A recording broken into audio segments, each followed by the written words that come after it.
بسم اللہ الرحمن الرحیم۔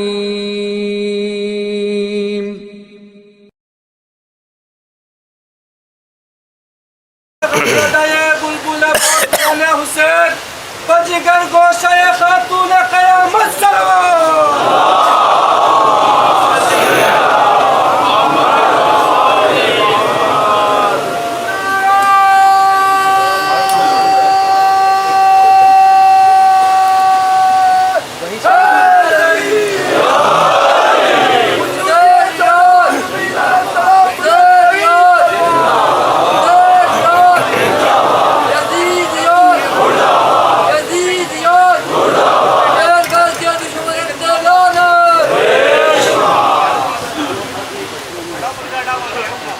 فاتحہ۔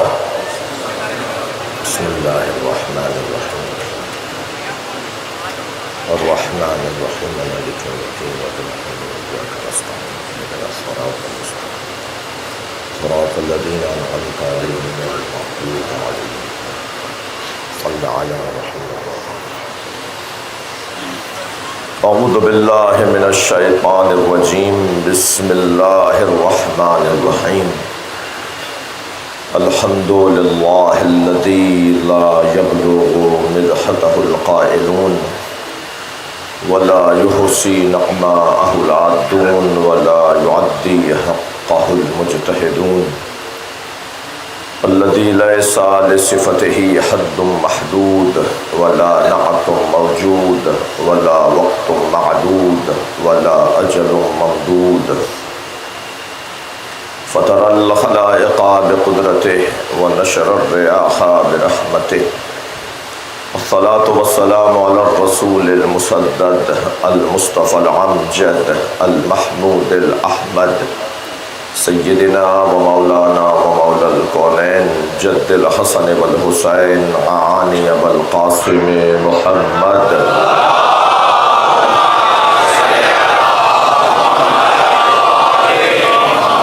الطيبين الطاهرين المعصومين الذين قال الله إنما يريد الله ليذهب عنكم الرجس أهل البيت ويطهركم تطهيرا۔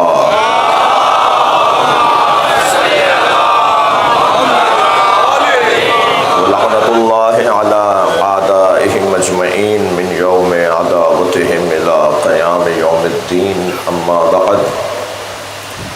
قال الحکیم فی قرآن الکریم، بسم اللہ الرحمن الرحیم۔ وَإِذِ ابْتَلَىٰ إِبْرَاهِيمَ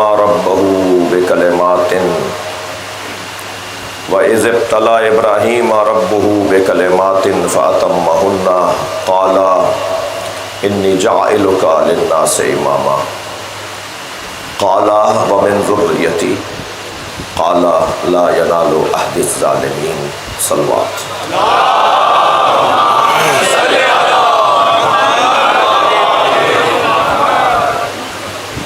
سورہ مبارکہ بقرہ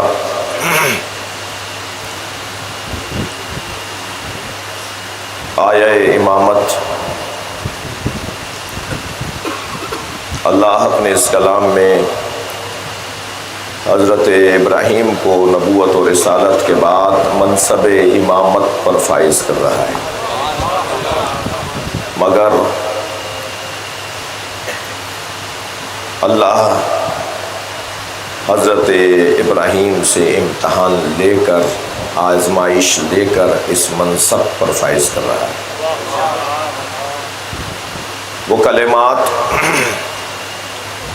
کہ جن کی آزمائش حضرت ابراہیم نے دی، وہ زمین برداشت نہیں کر پائی، وہ آسمان برداشت نہیں کر پایا، وہ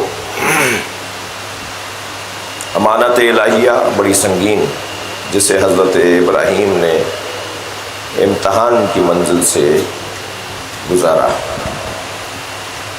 أَلَمْ تَرَ كَيْفَ ضَرَبَ اللَّهُ مَثَلًا كَلِمَةً طَيِّبَةً كَشَجَرَةٍ طَيِّبَةٍ۔ وہ کلمہ طیبہ، وہ شجرہ طیبہ، وہ بکلمات، اس کی تفصیل اور اس پر گفتگو۔ ایک منفرد حسن رکھتی ہے۔ ہم نے اس عشرے میں عقیدہ امامت پر کچھ سوچنے کی کوشش کی، کچھ بیان کیا۔ اللہ نے یہ طے کر دیا ہے کہ امام ظالم نہیں ہو سکتا۔ لا ینال عہد الظالمین، یہودہ ظالموں تک نہیں پہنچے گا۔ ظالم 70 سال تک ظلم کرے یا ایک لمحے کا ظلم کرے، ظالم غیر پر ظلم کرے یا ذات پر ظلم کرے، ظالم اللہ کے حقوق اور اللہ کے احکام کی حدود کی پامالی کی صورت میں ظلم کرے، ظالم ظالم ہے۔ جتنی بھی ظلم کی قسمیں تصور کی جا سکتی ہیں، اللہ نے انہیں امامت کے منصب سے دور رکھا ہے۔ امام اللہ انہیں دیکھنا چاہتا ہے، اللہ انہیں بنائے گا کہ جن کے ہاں عدل شدید ہو، جسے عصمت کہا جاتا ہے۔ عدل جب اپنے کمال اور حسن پر پہنچے تو وہ عصمت کہلائے گی، یا میں اور لفظ بہتر کروں کہ ہمارے لیے وہ عدالت کہلائے گی۔ یعنی ہم اگر اپنے آپ کو سنبھالیں تو عدالت کہلائے، اللہ جنہیں سنبھالے تو عصمت کہلائے۔ یعنی اللہ جن کے اعمال کی حفاظت کرے، اللہ جن کے اعمال کی حفاظت کرے، جن کو محفوظ رکھے، وہ عنوان عصمت پانے والی ہستیاں۔ لہذا امامت کے لیے 3 صفات کا ہونا ضروری: علم، عصمت اور اعجاز، معجزہ۔ معجزہ بزرگ علماء کی تعلیمات اور علمی مباحث کو دیکھنے کے بعد عرض کر رہا ہوں کہ جیسے صفت نبی ہے ایسے صفت امام بھی ہے۔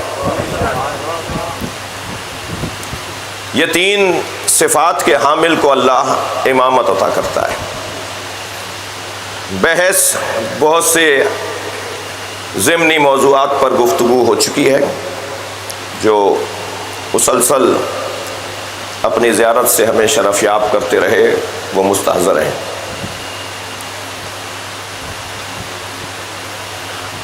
خلافت جزو امامت ہے۔ امور مسلمین اور تدبیر مخلوق اگر خلافت کا عنوان ہے تو خلافت ایک امامت کا حصہ ہے، اور اگر خلافت بمعنی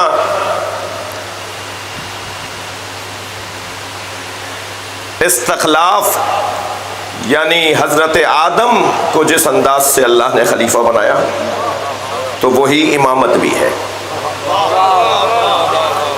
میں اگر اپنے الفاظ کو، آپ اس مجلس جس کے اوپر میری گفتگو 3 حصوں میں تقسیم ہے، ایک اپنے مضمون کو تتمہ دینا، تکملہ دینا، ایک سالانہ قومی مسائل پر جو ہم اپنی قوم کو آگاہ کرتے ہیں، ذمہ داروں کو ہوشیار کرتے ہیں، ریاستی حکومتی اداروں کو متوجہ کرتے ہیں، وہ میری گفتگو کا درمیانہ حصہ ہے۔ اور آج رونے کا دن ہے، آخری حصہ مصیبت کا بیان ہے۔ وقت بھی محدود ہے، اپنے حدود میں اور اپنے اوقات میں اور اپنے موضوع میں رہتا ہوا بات کروں گا۔ جن لوگوں نے نبی کی جگہ کسی کو تصور کیا وہ 4 طریقوں سے آشنا ہے۔ ایک طریقہ جسے اجماع کہا جاتا ہے، سب جمع ہو جائیں اور سب جمع ہو کر کسی کو امام بنا لیں، کسی کو خلیفہ بنا لیں، کسی کو نبی کا جانشین بنا لیں۔ اچھا، یہ بات ہو چکی ہے کہ ہمارے نبی جہاں نبی اور رسول ہیں وہاں امام بھی ہیں۔ یہ بات ہو چکی ہے کہ اللہ نے نبوت اور امامت کا منصب باقی نہیں رکھا، لہٰذا اب جو نبی کی جگہ آئے گا وہ نبی اور رسول نہیں کہلائے گا، وہ امام کہلائے گا۔ وہ امام کہلائے گا اس لیے کہ منصب امامت قیامت تک رہنا ہے۔ جسے اہل علم کہتے ہیں کہ نبوت یعنی ادارہ خبر رسانی، رسالت یعنی خبر کی تفہیم، اور امامت ایصال الی المطلوب۔ کیونکہ ابھی منزل نہیں آئی، قیامت نہیں آئی، ابھی آپ میں زندہ ہیں، ابھی لوگوں کی آمد و رفت جاری ہے، ابھی حیات دنیا مسلسل ہدایت کی ضرورت ہے، لہٰذا جو نبی کی جگہ پر آ کے بیٹھے گا، ہمارے نبی کی جگہ آ کے بیٹھے گا، وہ عنوان نبوت اور رسالت کے ساتھ نہیں آئے گا، عنوان امامت کے ساتھ آئے گا۔ ذرا صلوات پڑھیں محمد و آل محمد۔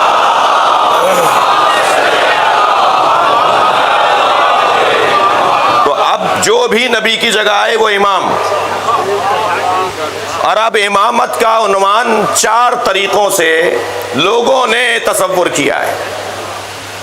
ایک تصور ہے کہ کیسے امام بنائے، وہ تصور اجماع کا تصور، لوگ جمع ہو جائیں، اہل حل و عقد جمع ہو جائیں اور امام بنا لیں۔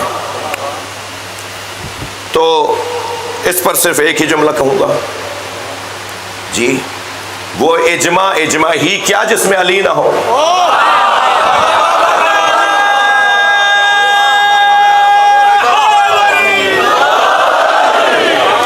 بہت دیر ٹھہرا جا سکتا ہے جملے پر،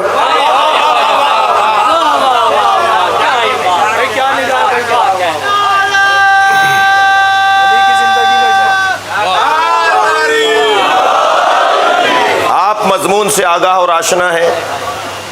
دوسرا عنوان استخلاف، یعنی کوئی شخصیت، توجہ، کوئی شخصیت جاتے ہوئے اپنے بعد کسی کو اپنا جانشین بنائے۔ اس عنوان سے اور اس انداز سے امت آشنا ہے۔ میں اس عنوان پر صرف ایک جملہ کہوں گا کہ جس شخصیت کو اپنے بعد امت کا احساس ہو، اسے یہ بھی سوچنا چاہیے کہ مصطفیٰ کو یہ احساس کیوں نہیں تھا۔ صلوات پڑھیں محمد و آل محمد۔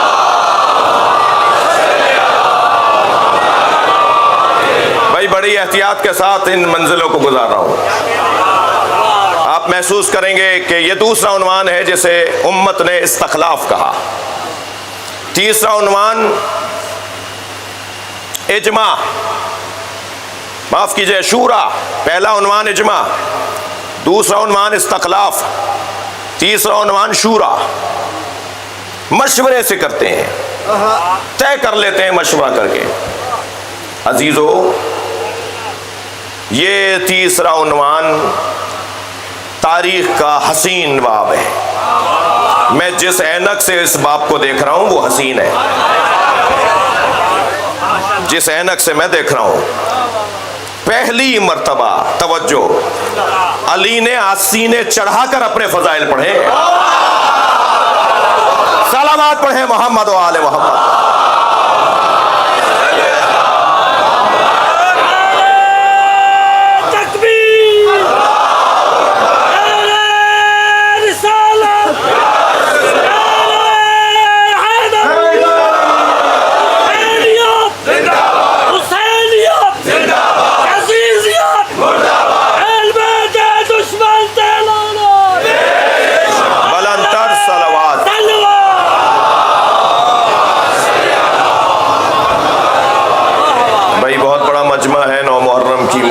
مجلس ہے، اس سے بہتر صلوات ہدیہ کریں۔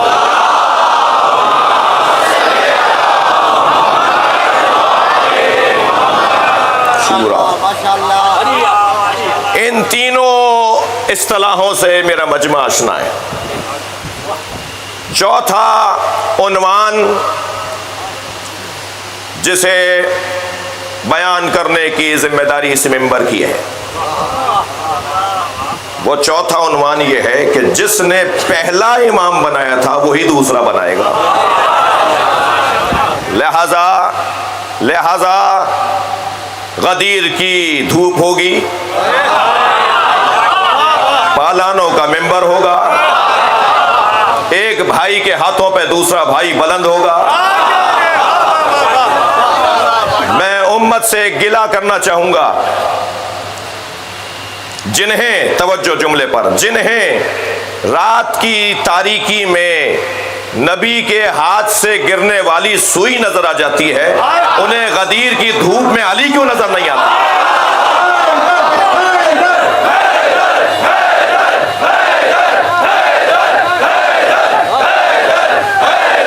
بلندتر صلوات.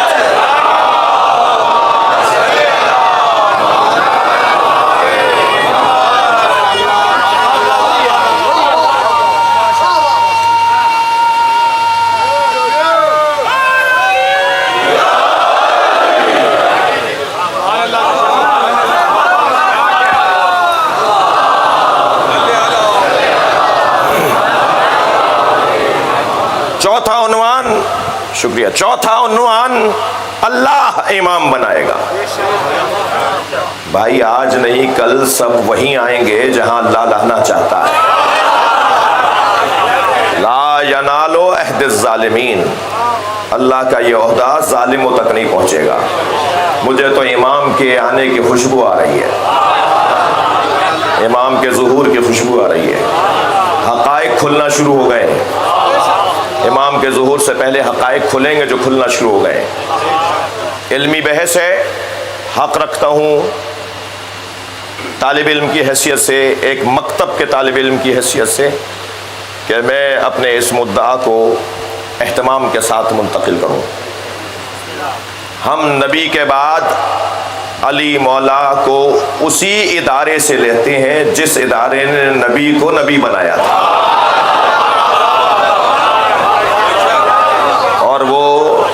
اور وہ اللہ کا وجود، وہ اللہ کا وجود.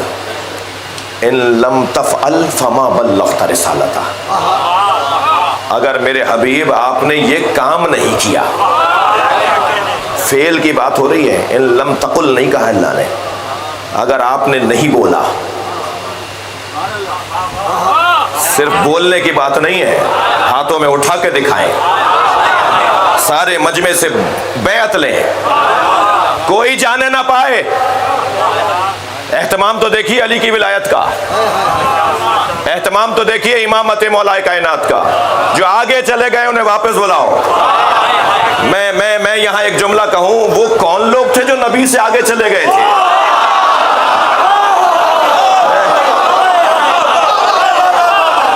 جو پیچھے رہ گئے ان کا انتظار کرو.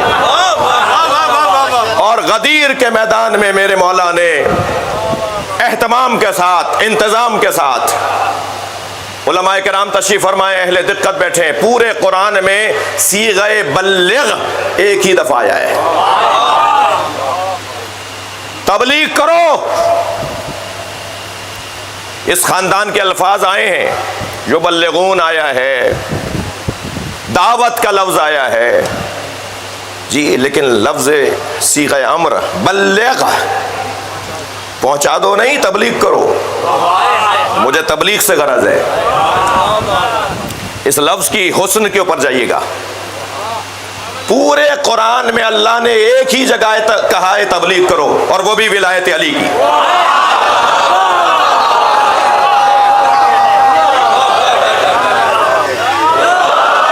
ولایت علی کی تبلیغ کا حکم نبی کو ہے.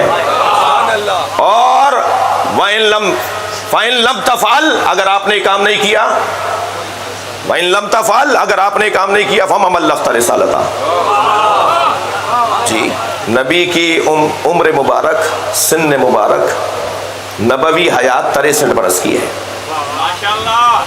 میں 23 برس کا قائل نہیں ہوں. یہ مجمع 23 برس کا قائل نہیں ہے، ہم 40 سال کے بعد نبی ہونے کے قائل نہیں ہیں، ہم تو اس وقت بھی نبی مانتے ہیں جب آدم نہیں تھے۔ الحمدللہ۔ بھائی ایک صلوات ہدیہ کر دیں نبی کی ذات پہ۔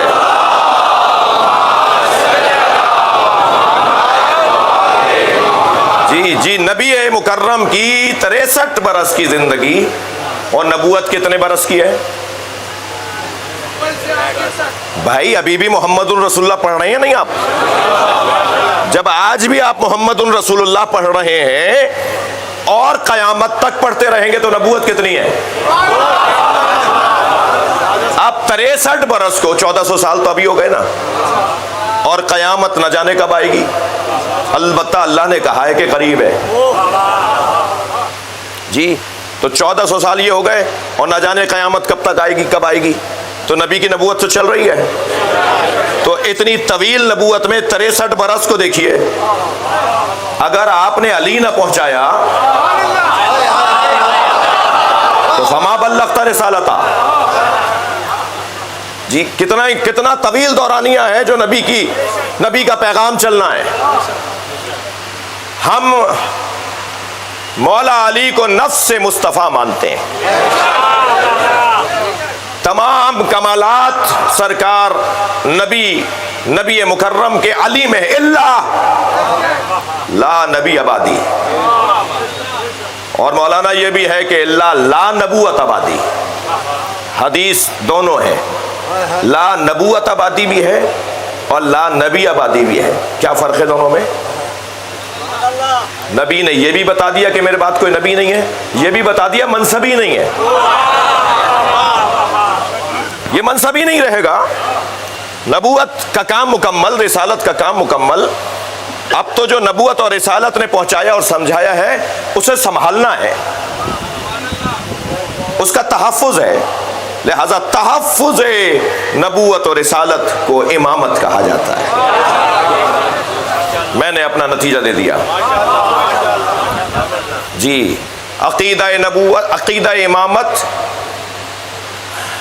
بہت ہی روشن عقیدہ، اور الحمدللہ اس عقیدے پر بڑی قربانیاں دیں، مگر قربانیاں دینے والے مطمئن ہیں۔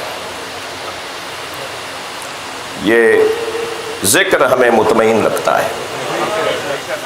علماء اہل سنت تشریف فرما ہے، شیعہ علماء کونسل کے مرکزی سیکرٹری جنرل تشریف فرما ہے، صوبائی صدر صاحب تشریف فرما ہے، سیاستدان تشریف فرما ہے، اہل حل و عقد تشریف فرما ہے۔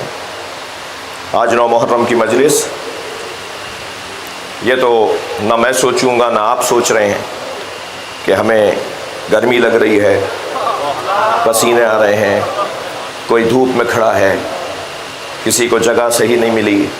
آج کا دن اپنے اوپر غور کرنے کا تو ہے ہی نہیں۔ آج کا دن تو کربلا جانے کا دن ہے۔ اس منبر کی روایت رہی ہے، میرے بزرگ مجھ سے پیش رو شخصیات جب اس منبر پر آج کے دن خطاب کرتے رہے تو انہوں نے قومی مسائل کی طرف اپنی ملت کو متوجہ کیا۔ ہم بھی اس اچھی بات کو اپنائے ہوئے ہیں۔ پہلا نقطہ،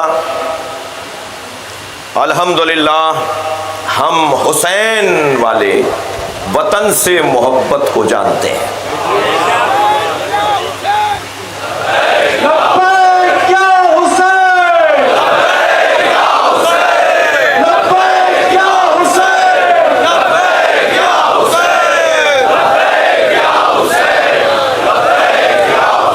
بھائی پھر صلوات پڑھوا کے روکا بھی کریں نا۔ محمد آل محمد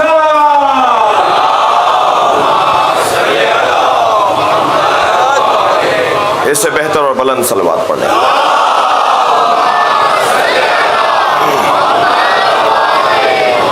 ہم اپنے وطن سے پیار کرتے ہیں، اس کی خاطر مرنے کو تیار ہیں، اور اسے ترقی کرتا ہوا دیکھنا چاہتے ہیں۔ اپنی ساری صلاحیتوں کو، اپنی تمام توانائیوں کو اپنے وطن کی خاطر ماضی میں بھی اور اب بھی اور آئندہ بھی حاضر رکھیں گے، اور ہم کسی بھی قربانی سے دریغ نہیں کریں گے، اور تاریخ بھی ہماری یہی ہے۔ اس پہلے نقطے پر ایک جملہ کہہ کے دوسرے نقطے کی طرف آؤں گا۔ ہم وطن سے وفاداری اور حسین کی عزاداری پہ یقین رکھتے ہیں۔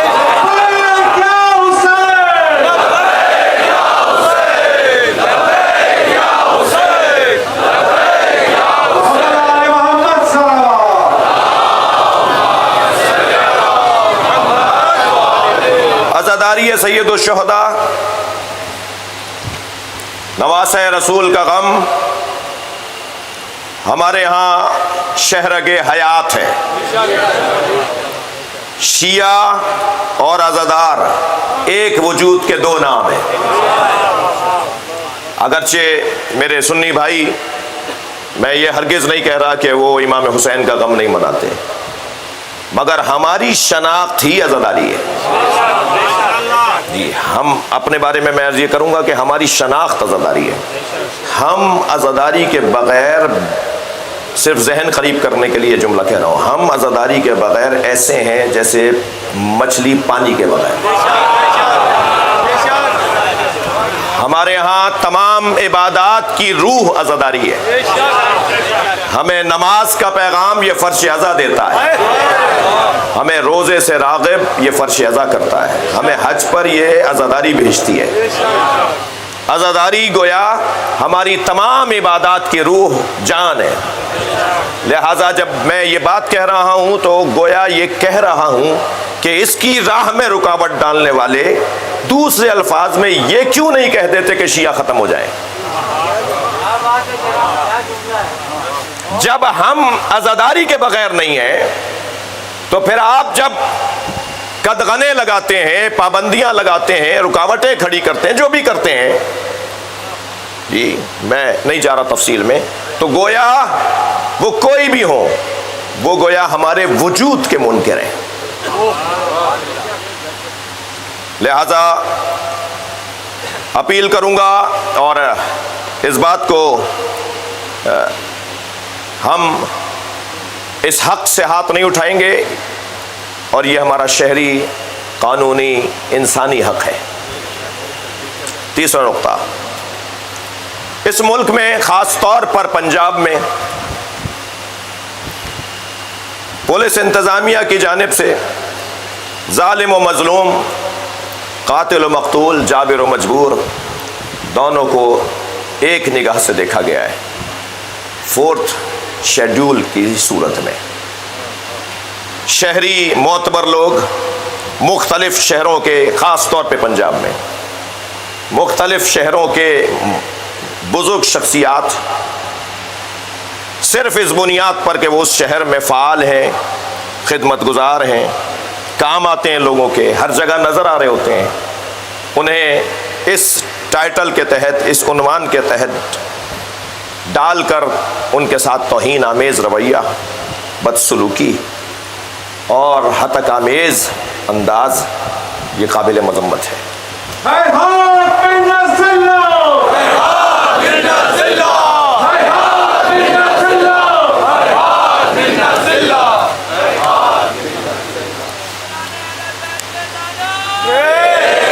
ملک کے مسائل میں بالخصوص پنجاب اور بالعموم پورے پاکستان میں عزاداری کو روکنے کے لیے عزاداروں پر FIRs درج کرنا، زبان بندیاں، شہروں میں داخلے پہ پابندی، نو گو ایریاز بنانا علماء، خطبہ، ذاکرین کے لیے، اور اپنے ہی وطن میں انہیں ایک شہر سے دوسرے شہر جانے سے روکنا، یہ انتہائی قابل افسوس، قابل مذمت، اور کبھی کبھی احساس ہوتا ہے کہ ہمارا یہ ماحول کسی بڑے خطرناک ماحول کی طرف، یہ ہمارے ذمہ دار کسی خطرناک ماحول کی طرف لوگوں کو آمادہ کر رہے ہیں۔ اس کے بعد کا مسئلہ یکساں تعلیمی نصاب۔ یکساں تعلیمی نصاب میں بارہا مسلسل تجاویز، اعتراضات اور مشوروں کے بعد بھی وہ چیزیں جن پر ہمیں تحفظ ہے، جنہیں ہم نہیں مان رہے، جنہیں ہم نہیں مان سکتے، وہ نصاب تعلیم میں ڈال کر پاکستان کے مستقبل یعنی آج کے بچوں کے ساتھ زیادتی اور ناانصافی کا ماحول، ہمیں مسلسل لفظ کیا بولوں کہ ٹلایا جا رہا ہے، اسے مؤخر کیا جا رہا ہے، دیکھتے ہیں، بتاتے ہیں، اور نصاب تعلیم میں ان چیزوں کو ڈال دیا گیا کہ جو چیزیں ہم مطمئن نہیں ہیں۔ ہم یکساں تعلیمی نصاب جو مرتب کیا جا رہا ہے اس سے مطمئن نہیں ہے۔ اس کے بعد کا مسئلہ، ملک میں یہ نہیں کہ آپ الحمدللہ چند سالوں سے امن و امان کی صورتحال بہتر ہے تو ہم بھول جائیں کہ کوئٹہ میں کیا ہوا، ہم بھول جائیں کہ پشاور میں کیا ہوا، ہم بھول جائیں کہ کراچی میں سانحہ عاشورہ کیسے ہوا۔ ملک میں جو مسلسل سانحات ہوئے، مسلسل جو ہمارے ساتھ زیادتیاں ہوئیں، آج تک ان کے مجرموں کو تختہ دار تک نہیں پہنچایا گیا، اور نہ ہی آزاد کمیشن بنا کر عدالتی انصاف کی فراہمی میں ہمیں تسلی دی گئی ہے۔ اس کے بعد کا مسئلہ، اس سال محرم الحرام میں گلگت میں ایک افسوسناک واقعہ سامنے آیا جس کی جتنی مذمت کی جائے کم ہے۔ 2 افراد شہید ہوئے۔ میں اس مرحلے پر تمام قائدین اور اس سانحے میں اللہ کے کرم سے سرفراز ہونے والے علامہ راحت حسین الحسینی کی اور تمام شخصیات اور آپ کے لیے اللہ کی بارگاہ میں مزید صحت اور زندگی پر شکر ادا کرتا ہوں۔ اہم ترین مسئلہ مسنگ پرسن، کب تک ان ماؤں کو رلاؤ گے؟ کب تک ان بچوں کو دروازے پر آنکھیں رکھ کر سلاؤ گے؟ ان کی آنکھیں بند نہیں ہو پا رہی، رو رو کے تھک نہیں رہے، بار بار پلے کارڈ اٹھا کر رستوں پہ کھڑے ہو کے تھک نہیں رہے۔ کیسے تھکیں؟ ان کا عزیز ان کی آنکھوں سے اوجھل ہے۔ مسنگ پرسن جنہیں گم کر دیا گیا ان کی لسٹ بہت لمبی ہے، مگر میں آج جو لسٹ لے کر آیا ہوں وہ 13 افراد کی لسٹ ہے جو 2016 سے 2017 2018 2019 کسی کو 6 سال ہو گئے، کسی کو 5 سال ہو گئے۔ بس کرو، انہیں پیش کرو عدالتوں میں۔ اگر انہوں نے کوئی جرم کیا ہے تو کتنی سزا دو گے انہیں؟ اور انہوں نے جرم کیا، ان کے بچوں کا کیا قصور ہے؟ اگر تمہارے نزدیک انہوں نے کوئی ایسا کام کیا ہے جس ملک میں ملک کی اینٹ سے اینٹ بجانے والوں کے ساتھ تو مذاکرات ہو رہے ہوں، جس ملک میں کھلے ملک دشمنوں کے ساتھ تو معاملات طے پا رہے ہوں، اس ملک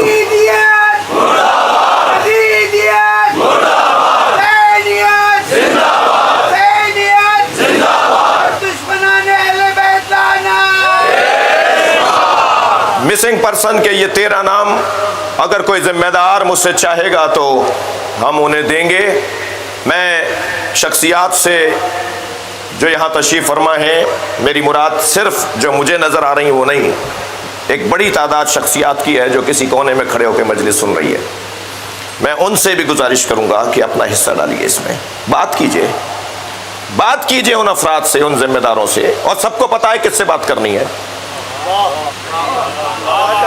جی، ان سے بات کیجئے، ان کو انصاف فراہم کیجئے۔ مسنگ پرسن کا مسئلہ،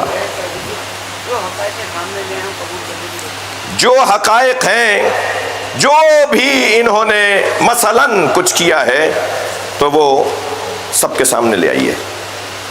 اس کے بعد کا مسئلہ زیارت پالیسی۔ زیارت پالیسی گزشتہ حکومت میں کمیشن بنا، مختلف میٹنگز ہوئیں عراق، ایران، شام کے زائرین کے لیے، مگر اب تک اس میں ہماری طرف سے جو تحفظات ہیں انہیں دور نہیں کیا گیا، اور معلوم بھی نہیں ہے کہ وہ اس وقت کون سے سرد خانے میں ہیں۔ اس کے بعد کا مسئلہ اداروں میں ہماری نمائندگی کا نہ ہونا۔ ہم اس ملک کے حقوق دہندہ شہری ہیں، ہم اپنا ٹیکس جمع کراتے ہیں، اس ملک کے خدمت گزار ہیں۔ یہاں ملک میں شرعی عدالت، وفاقی شرعی عدالت میں ہمارا حصہ نہیں ہے، ہم سے مشورہ نہیں ہوتا، ہماری نمائندگی نہیں ہے۔ ادارہ تحقیقات اسلامی میں تمام مکاتب فکر کی نمائندگی نہیں ہے۔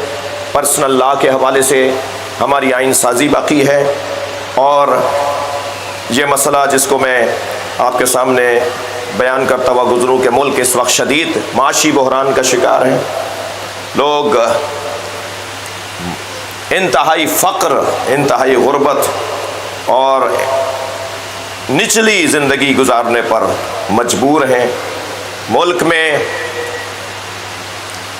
اس وقت تک اس مسئلے کا حل سامنے نہیں آئے گا جب تک خود انحصاری کی طرف ہم نہیں جائیں گے۔ ہمارے سامنے بہت سارے ممالک ہیں جن کے اوپر شدید پابندیوں کے باوجود انہوں نے اپنے وطن کو حسین بنایا ہوا ہے۔ ہم بھی تمام تر مشکلات کے باوجود آگے بڑھ سکتے ہیں۔ عزیزو، حالیہ طوفانی بارشیں، سیلاب، خاص طور پہ بلوچستان اور سندھ اور پنجاب کے مختلف علاقوں میں جانی نقصان اور مالی نقصان، یہ اس وقت کا بڑا اہم مسئلہ ہے۔ مسلم امہ کی بیداری میں انتہائی دکھ کا ماحول ہے۔ موجودہ اسرائیل کی جارحیت، جو کچھ کیا گیا اسرائیل میں گزشتہ چند دنوں، اسرائیل نے جو کچھ کیا گزشتہ چند دنوں میں، فلسطینیوں کے ساتھ جو کچھ ظلم ہوا، اس حوالے سے پاکستان اپنا کردار ادا کرے۔ اور یہ جملہ بھی کہتا ہوا جاؤں گا، اسرائیل مرد آباد، مرد آباد، مرد آباد، اسرائیل مرد آباد۔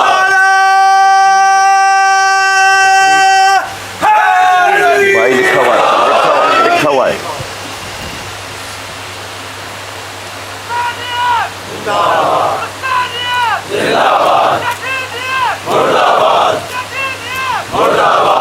بلند تر صلوات، بھائی سب صلوات ہدیہ کر دیجئے۔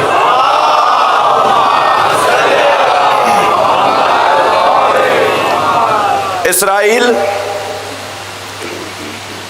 کا ظلم، قبلہ اول کی آزادی، ہمارا وہی عقیدہ ہے جو قائد اعظم محمد علی جناح کا عقیدہ تھا۔ قائد اعظم اسرائیل کو ایک جارح، غاصب حکومت بولتے رہے۔ علامہ اقبال نے اسرائیل کے وجود کا انکار کیا۔ ہم فلسطینیوں کے ساتھ کھڑے ہیں اور اسرائیل کے کھلے مخالف ہیں۔ پاکستان میں بار بار بہانے سے اسرائیل کو تسلیم کرنے کی باتیں یہ مجمع تسلیم نہیں کرتا۔ مرد آباد، مرد آباد، اسرائیل مرد آباد، مرد آباد، مرد آباد، اسرائیل مرد آباد، اسرائیل نامنظور۔ معصوم کشمیریوں کے ساتھ جو بھارت کا رویہ ہے وہ ہمیں مظلوموں کی حمایت کے تقاضے کے مطابق اس منبر سے پاکستان کی حکومت، ریاست، ذمہ داروں سے اپیل کرتا ہے یہ مجمع کہ فلسطینیوں، کشمیریوں کا ساتھ دیں اور بھارت کے ساتھ کسی طور بھی کشمیر پہ سودا نہ کریں۔ اسی طرح لبنان، یمن، ان سارے ممالک میں جو زیادتیاں ہیں ان پر ہم اپنی توجہ کا اظہار کر رہے ہیں۔ فوجی افسران کا ہیلی کاپٹر جو گرا، ان شہید ہو جانے والوں کے لیے دعا گو ہیں اور پاک فوج کے اس غم میں ان کے ساتھ شریک ہیں۔ کابل کا دھماکہ پچھلے دنوں، جو عزاداروں کے ساتھ ہوا افغانستان میں، پاکستان کی موجودہ سیاسی پالیسی نامناسب ہے۔ جو کچھ پاکستان کی طرف سے افغانستان کے لیے پالیسی بنائی گئی ہے ہم اس سے مطمئن نہیں ہیں۔ کچھ ضمنی مسائل ہیں، میں صرف ان کی طرف اشارہ کروں گا۔ کراچی میں ایک اہل بیت کے چاہنے والوں کی آبادی پر قبضہ ہوا ہے، رضویہ فیز 3۔ متوجہ کر رہا ہوں کہ بس کرو، اور ان غریب لوگوں کے جنہوں نے جوڑ جوڑ کر وہ اپنے لیے پلاٹ لیے ان کے ساتھ زیادتی بند کرو۔ دعا زہرا جیسی بچی کے مسئلوں کو حل کرو، اور پاکستان میں اقدار اور اخلاقیات کو پروان چڑھاؤ۔ یہ ذکر انسانیت کا ذکر ہے۔ کربلا میں نماز پڑھنے سے نہیں روکا جا رہا تھا، ہاں نماز سے افضل عبادت ان قبلت قبل ما سوا و ان ردت رد ما سوا، مگر کربلا میں مسئلہ انسانی قدروں کا ہے۔ پیاسا مار دیا، چھوٹے چھوٹے بچوں کو خوف زدہ کیا،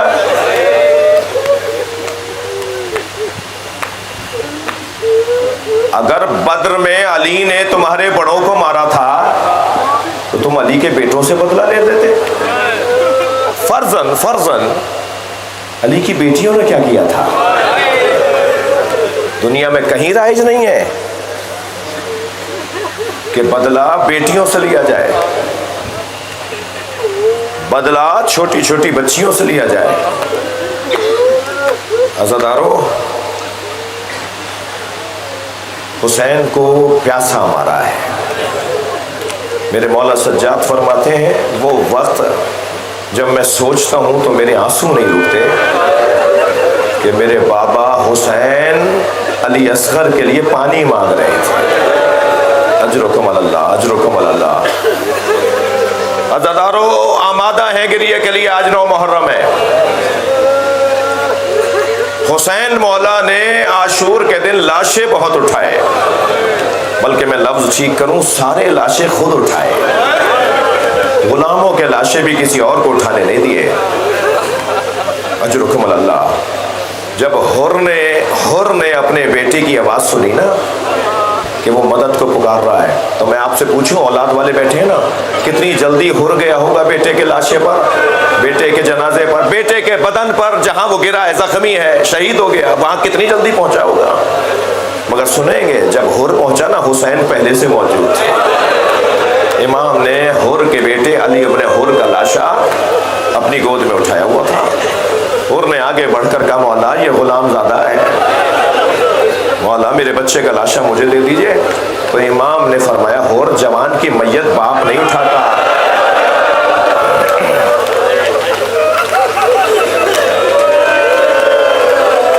اجرکم اللہ۔ اللہ آپ کو کسی غم میں نہ رلائے۔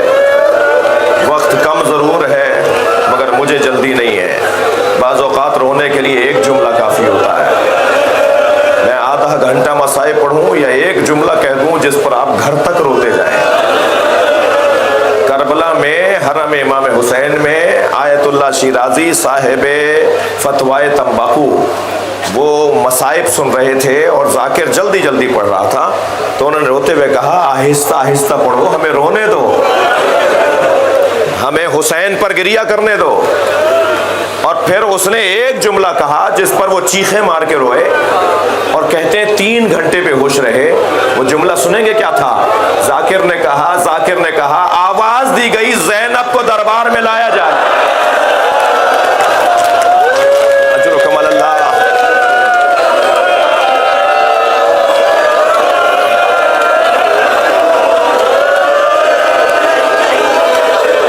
امام نے لاشیں بہت اٹھائے مگر رونے والوں 4 لاشوں پہ حسین بہت روئے۔ آواز آواز ملائیے مولا حسین کی آواز میں. 4 لاشوں پر زہرا کا لال بہت رویا, اور رونے کا تعلق دل سے ہے. جو جتنا بڑا انسان ہوگا نا اس کا دل اتنا ہی نرم ہوگا. نبی کا ابراہیم سرکار دو جہاں کا بیٹے فرزند ابراہیم, جب ان کی رحلت ہوئی نا تو نبی کی آنسو نہیں رک رہے تھے. نبی کی ایک زوجہ نے کہا یا رسول اللہ یہ تو بہت بڑی عمر کا نہیں تھا, آپ اتنا کیوں رو رہے ہیں؟ تو فرمانے لگے مجھے رونا آ رہا ہے. اس کا کوئی جواب نہیں ہے کہ کیوں رو رہے ہو, اس کی کوئی علت نہیں ہوتی کہ کیوں رو رہے ہو.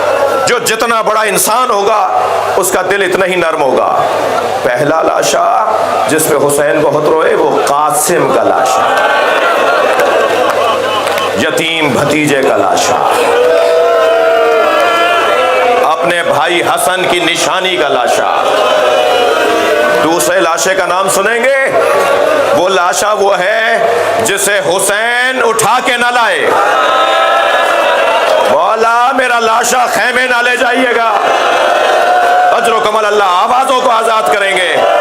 جب آپ ایسے روتے ہیں نا جناب امام جعفر صادق دعا دیتے ہیں, امام محمد باقر رونے والوں کے لیے ہاتھ اٹھا کے دعا کرتے ہیں, امام رضا آرزو کرتے ہیں کہ رو کیوں نہیں رہے. وہ لاشا مولا میرا لاشا خیمے نہ لے جائیے گا. امام کو کیوں مولا عباس نے فرمایا میرا لاشا خیمے نہ لے جائیے گا؟ 2 علتیں سنیں گے. ایک علت تو یہ تھی جس کی کمر ٹوٹ گئی ہو وہ لاشا کیسے اٹھائے گا, اور دوسری علت یہ تھی کہ جب حسین کا لاشا خیمے میں نہیں جائے گا تو سکینہ کو سہارا ہوگا کہ بابا نہ آئے تو چچا بھی نہیں آئے. اجرکم اللہ. تیسرا لاشا میرے بیان میں تیسرا لاشا, ورنہ کربلا کا آخری لاشا ہے جو حسین نے پھر اس کے بعد کوئی لاشا نہیں اٹھایا. اور رونے والوں جملہ کہہ دوں, اس آخری لاشے کے بعد جسے میں پہلے تیسرے مرحلے پہ بیان کر رہا ہوں, اس کے بعد حسین کا لاشا رہا جو کوئی لے کر نہیں آیا. حسین کا لاشا کوئی نہیں لا سکا. وہ تیسرا لاشا جس پہ امام حسین بہت رو رہے ہیں نا, وہ چھوٹا بہت تھا مگر حسین سے اٹھتا نہیں تھا. کبھی آگے جاتے تھے انا للہ, کبھی الٹے پیر واپس آتے تھے رضان بقضائہ و تسلیما لامرہ. وہ علی اصغر کا لاشا.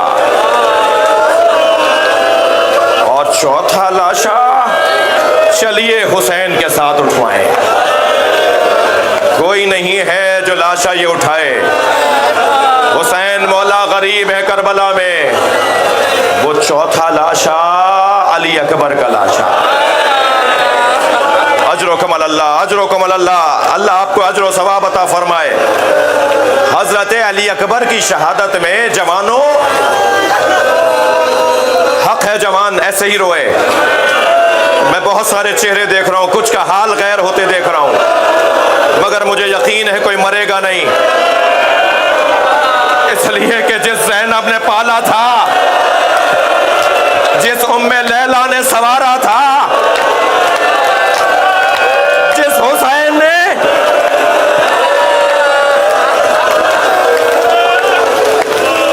اجر و کمال اللہ. حضرت علی اکبر کی شہادت میں کچھ امتیازات ہیں. ایک امتیاز حضرت علی اکبر کی شہادت کا یہ ہے کہ فرمایا علی اکبر جاؤ اپنی ماں بہنوں سے اجازت لو, بیویوں سے جا کے اجازت لو. کسی مجاہد کو امام نے خیموں میں نہیں بھیجا کہ جاؤ خیمے میں جاؤ, بہنوں سے اجازت لو. اس ماں سے لو اجازت جس نے پالا ہے, اس پھوپھی کو بھلا نہ دینا. اور دیکھو 4 سالہ بہن بھی یاد کر رہی ہے, جاؤ سکینہ سے جا کے اجازت لو. اور علی اکبر علیہ السلام نے خیموں کے درمیان کھڑے ہو کے سلام کیا, اور سلام کرتے ہوئے ایک جملہ کہا یہ آخری سلام ہے.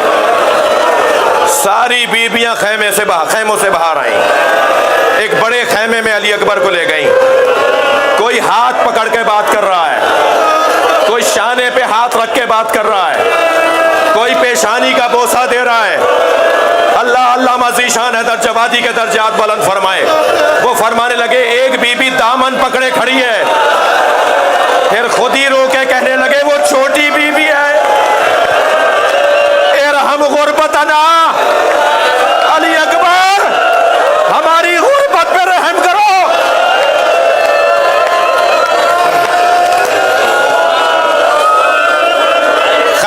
خیمے کا پردہ ہٹتا ہے, علی اکبر باہر آتے ہیں, پھر پردہ گر جاتا ہے, لے جاتی ہیں بیویاں دوبارہ اندر, پھر باہر آتے ہیں, پھر بیوی اندر لے جاتی ہیں. ایسا لگ رہا ہے جیسے جوان کی میت اٹھ رہی ہو. آئے بابا کے پاس, امام نے اپنے ہاتھوں سے اپنے بچے کو سنوارا اور کیا حسرت بھرا جملہ کہا, اللہم اشہد علی ہؤلاء القوم, یا اللہ گواہ بن جا, اب میں اسے بھیج رہا ہوں جو تیرے رسول کا مشابہ ہے, خلقا و خلقا و منطقا. روانہ ہوئے علی اکبر, تھکے نہیں عزادارو, میں آپ کے حوصلے سے حوصلہ پا رہا ہوں, مجھے جلدی نہیں ہے. علی اکبر چلے, محسوس ہوا جیسے پیچھے کوئی دوڑتا ہوا آ رہا ہے. مڑ کر دیکھا تو بوڑھا باپ, مہلن مہلا یا بنیا, اے میرے لال آہستہ.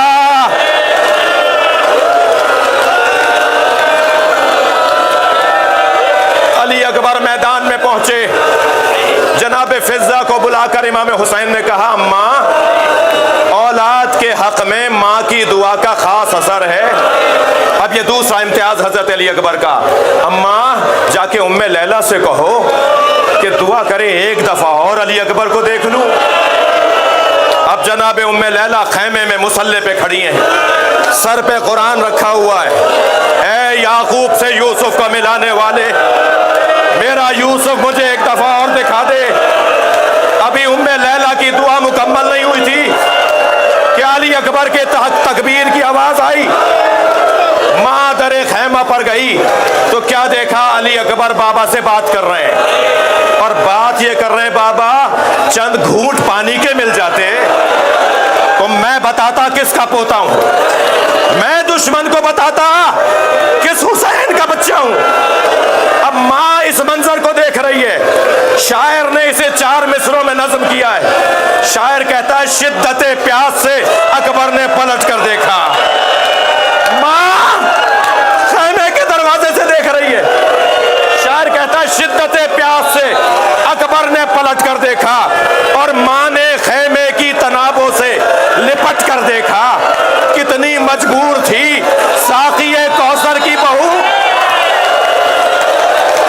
کتنی مجبور تھی